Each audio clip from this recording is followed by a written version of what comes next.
how to transfer the success that you may have achieved in your career and in other parts of your life onto your love life. And one of the biggest gaps that we see here are women who have gone to grad school, who have worked very hard in their careers, job titles like being an attorney, being a physician, working in the healthcare industry, senior level management. They've worked their way up the ladder.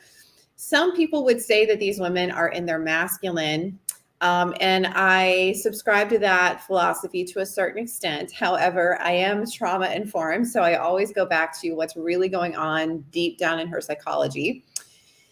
And I want to, so the gap is that, outward success, I've got my ish together, I work hard, but a pattern of staying with, going for underachieving partners who are less ambitious, a little less motivated and driven, partners who are narcissistic. So I want to talk about, first of all, the three main traps that are keeping you in this pattern and then how to break it. So the first thing that is happening, or we often see happening when we work with clients, is a belief, and a subconscious belief, mind you, that you need to work hard. So if you've achieved a lot in your career, if you've obtained degrees, if you have worked hard to get where you are in life, it's quite likely that you have a deep ingrained belief that in order to be successful or to get what you want, you have to work hard to get it. This isn't necessarily a bad thing because we hear this a lot, especially in entrepreneur circles, in personal development, self-help. You need to work hard. You can't just sit back and be passive. You need to work hard to get what you want. But if you have applied that strategy to your career, to your education, it's likely that you have gotten what you've wanted in those areas.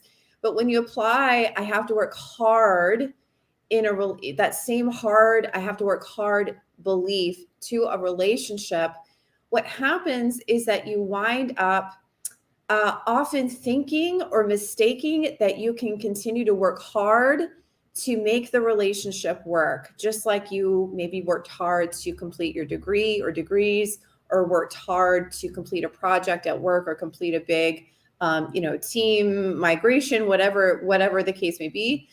But if you think honestly, what's one of the things that's holding you back is a belief that, maybe you've met a partner, you've been in relationships before where there's a lot of chemistry, there's that big spark. And then pretty soon after, you start sensing red flags or your intuition starts firing. I don't know if this is the right person. But then what happens is that you take that subconscious belief starts kicking in. Well, if I just work hard enough, this will work. If I just work a little harder, give it a little bit more time. And what happens is that you tend to continue working harder and giving and giving and giving it. So this is the partner, this is you, and you end up giving and giving and giving and giving while your partner keeps stepping further and further back. And for women especially, who subscribe to that pattern, there's usually also another pattern of like overcompensating for the problems in the relationship. We're taking on too much responsibility for the issues in the relationship, believing that, because she works so hard, this is why the relationship is failing, when in reality there's manipulation and emotional abuse happening.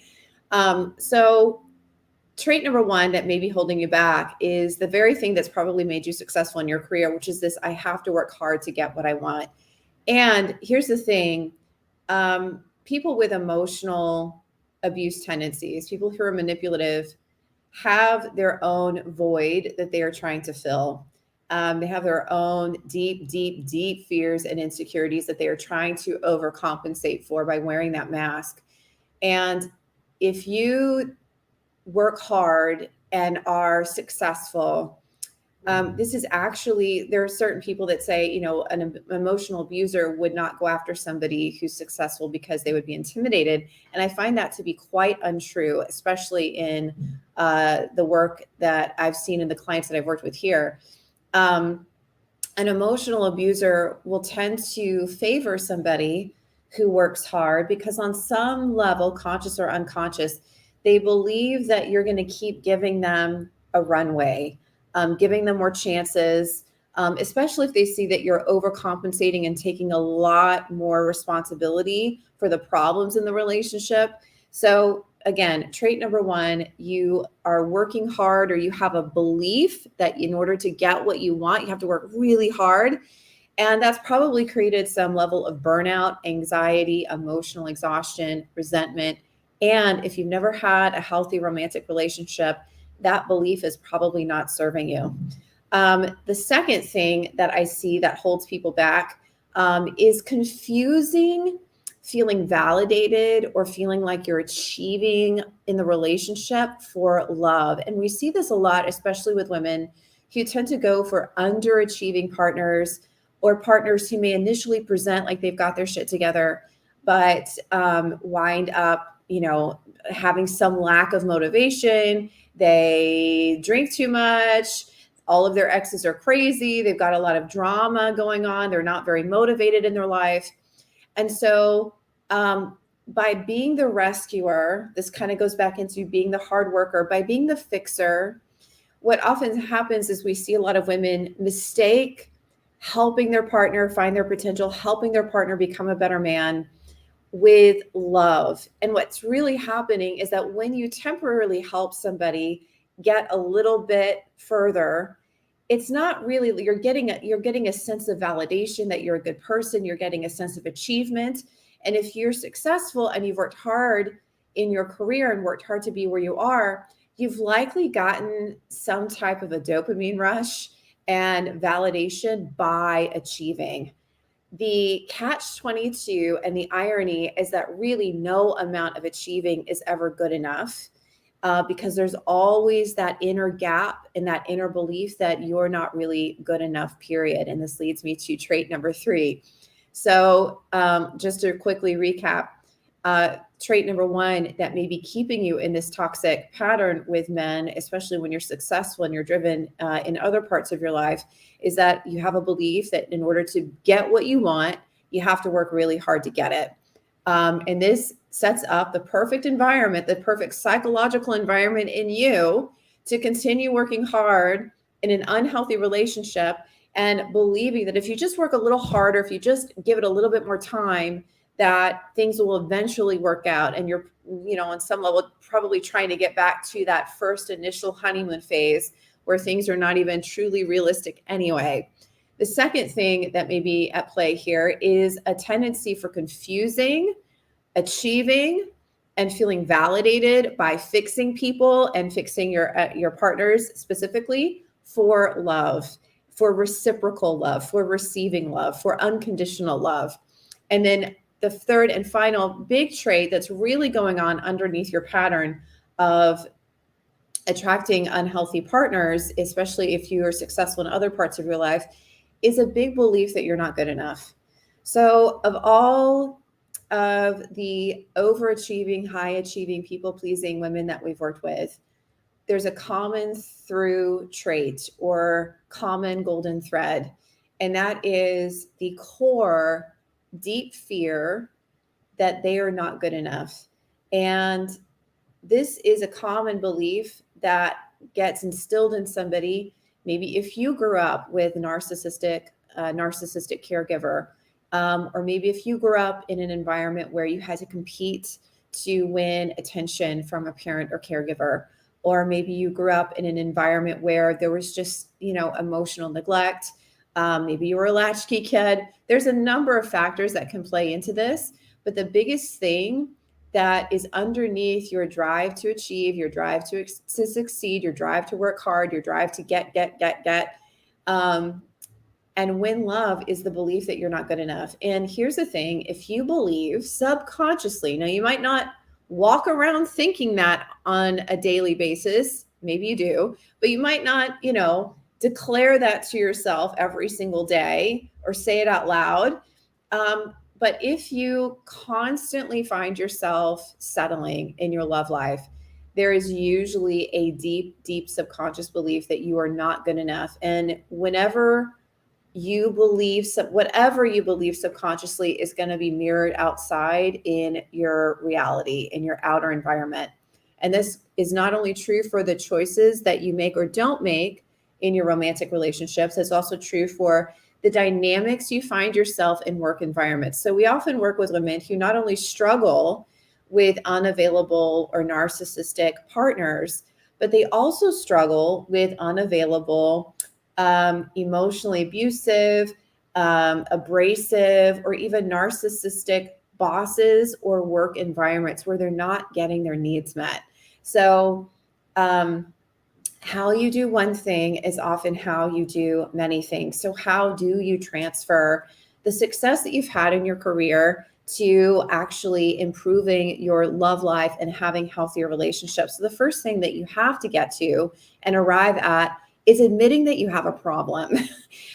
For a lot of driven women, admitting that they have a problem is really challenging. Not only admitting that you have a problem, admitting that you're the common denominator, but then admitting that you need help to fix this. If you have relational trauma or complex trauma, a byproduct of that, which is a self-protective mechanism, a coping skill, it's not healthy, is hyper independence, believing that you can fix it on your own, believing that you can figure a lot of things out. You figured out how to graduate from grad school. You figured out how to, get 3 promotions. You figured out a lot of things in your career. So, and you figured out how to be a single mom. So why can't you figure this out on your own? So this is like one of the biggest mistakes that we see is a lot of women thinking that if they just work harder on themselves and just give it a little bit more time, that they'll eventually figure it out. And this is one of the biggest fallacies and one of the greatest traps that we see. And it's not to say that you're not smart and that you don't know anything and that you don't have your own intuition and you don't have your own guidance system. But if you've never had a healthy relationship, this passive kind of like, this denial, this avoidance that you maybe had with your ex, we can fix this.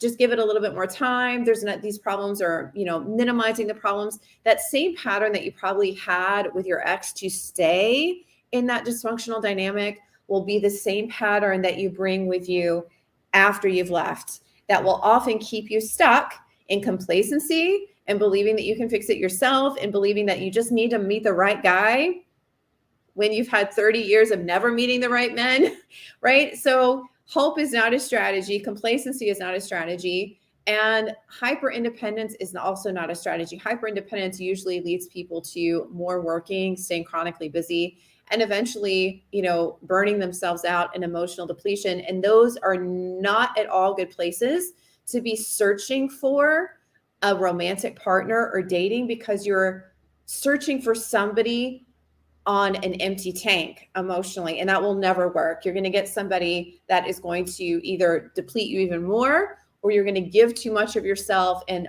focus too much on this person to fill up your empty tank. And that's not a recipe for a healthy relationship either. So you need to admit that you have a problem. You need to admit that you have help. You need to reach the decision point that you're ready to take serious, significant action and get out of your comfort zone. Here's the deal. The older we get and the more battle scars we accrue from love, from other relationships, the more trust issues we have, the more we tend to be kind of like closed off and stuck in the mud and subscribe to the belief that love is hard, it's not worth it, I don't need a man. A lot of my married friends aren't even happy anyway. It's just a big hassle. And what I know to be true is that everybody that we work with here, no matter how much heartache they've had, how much disappointment they've had, at the end of the day, they want 2 things. Number 1, they want to fundamentally feel happy. And number 2, they want to experience that happiness with another person, with another healthy person in a healthy, safe relationship. So you need to realize that if you stay too long telling yourself it's not worth it, if you think that you can figure it out yourself, that as we get older and as we age, time goes by even quicker.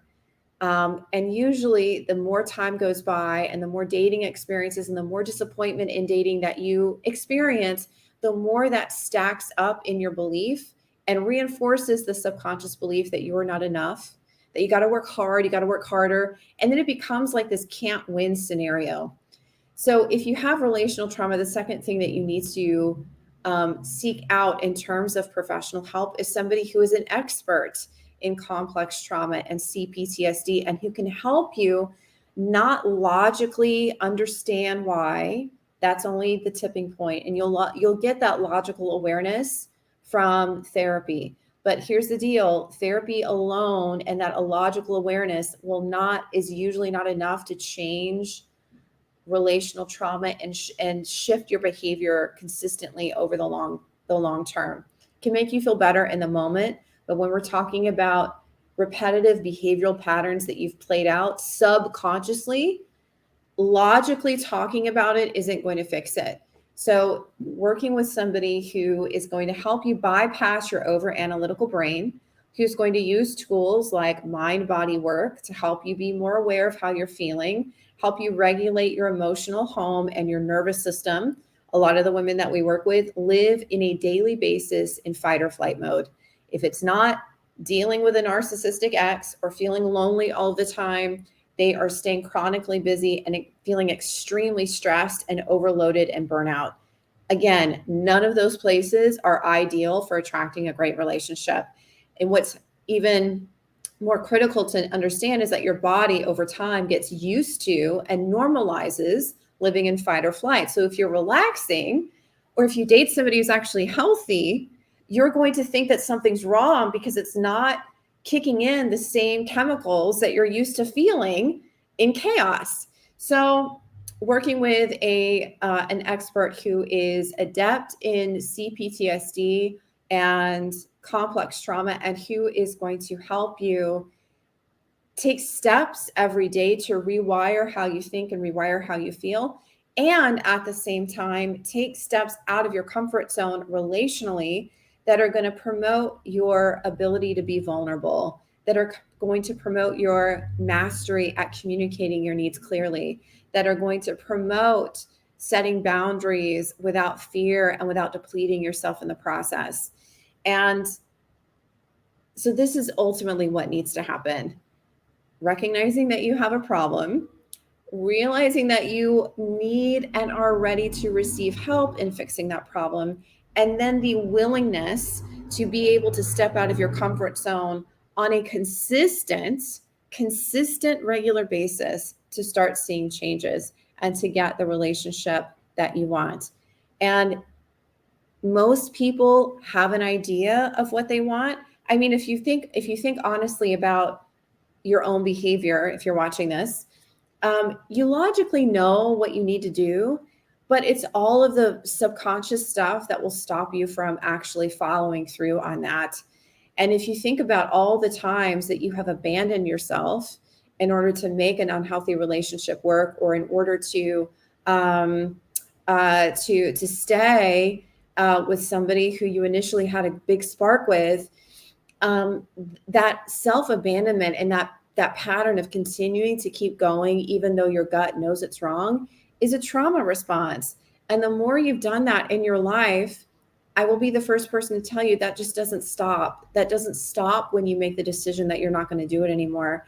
I can't tell you how many women we've talked to here, thousands, where they got out of their marriage and they swore to themselves they were never going to fall for that type of man again. And then a few years later, a few months later, years later, sometimes they fall for somebody even worse than their ex-husband, because it's not a logical pattern. It's not a logical thing that's going on. It's subconscious.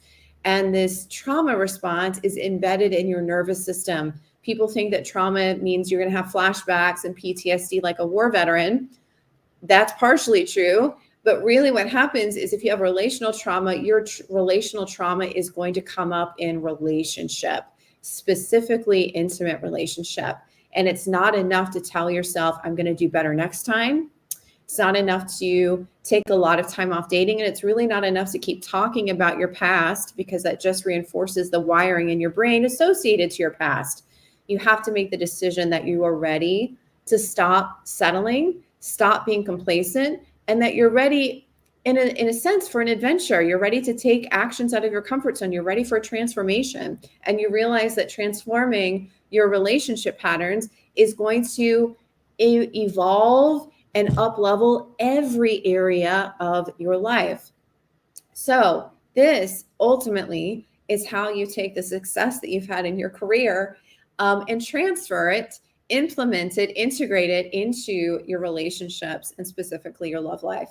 So if you're a high achieving professional woman, you're driven in your career, you likely do a lot for others. Maybe you've experienced some bouts of burnout in your career due to lack of boundaries and wanting to work hard and achieve and have people like you, but you realize that you've never had a healthy relationship. Maybe you've just exited one of the most unhealthy relationships yet. You know that you have to make some deep inner changes, and you don't want another year to go by and still be standing in the same place. Then I invite you to book a breakthrough call. Go to bethanydotson.com/talk.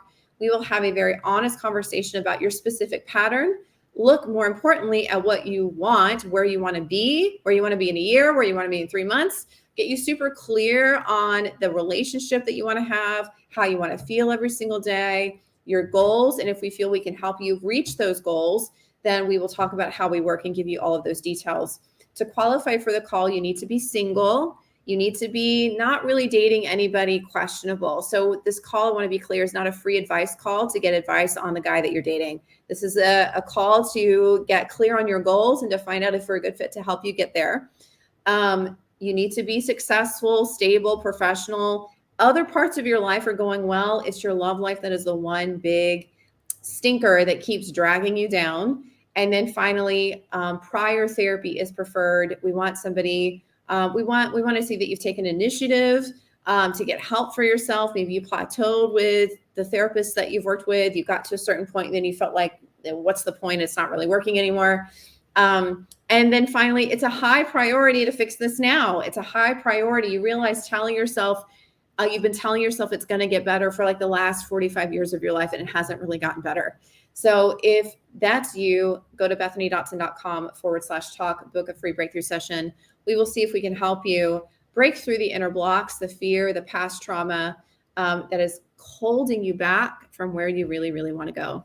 I hope you all have a beautiful Tuesday afternoon, and I will talk to you very soon. Take care.